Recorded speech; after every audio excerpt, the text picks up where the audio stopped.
Susan meets her transplant coordinator, Claire, who explains to her exactly what happens when a patient comes in for an evaluation appointment.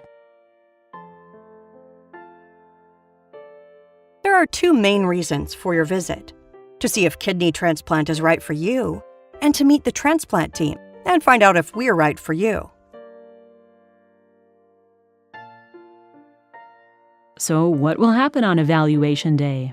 In addition to this education session regarding the risks and the process of kidney transplant, Susan will have individual sessions with various members of the transplant team. Susan will also undergo blood work and chest X-ray, and will have her medical records reviewed by members of the transplant team. Sounds like a busy day ahead. So, does an evaluation guarantee me a place on the waiting list?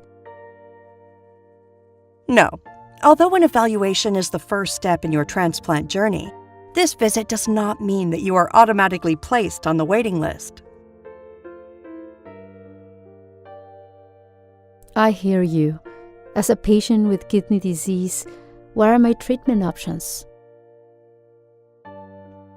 Your treatment options include kidney transplant and dialysis. Transplant is preferred for those who are medically eligible and can be from a living donor or deceased donor. If you have a living donor, the waiting time is less than 1 year.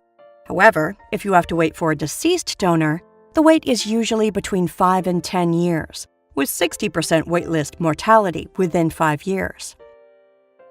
Hemodialysis, or peritoneal dialysis, is a bridge to a kidney transplant for those who are medically eligible.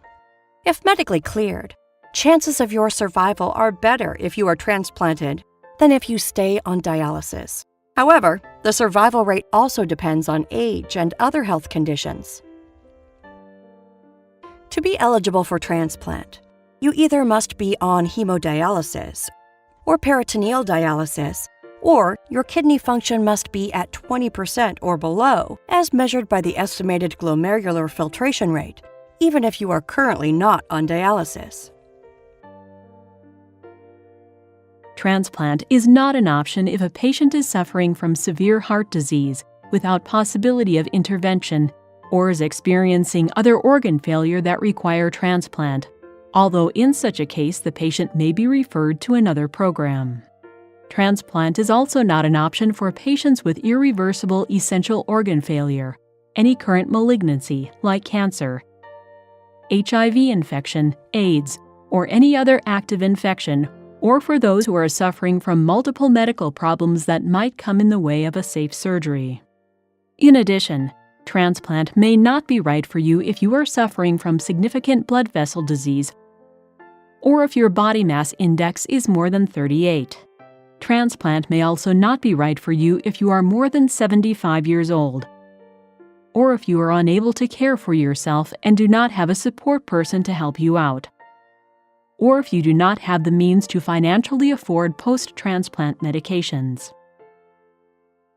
Transplant may also not be right for patients who are active illegal drug users or smoking or chewing tobacco users.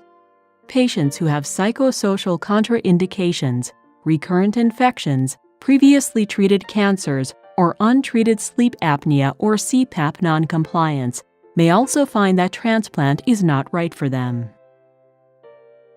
Susan now has a much better understanding of the evaluation process, but she still has some questions about getting tested. Why does Susan need to get tested? And what tests does she need to undergo? Continue watching to find out.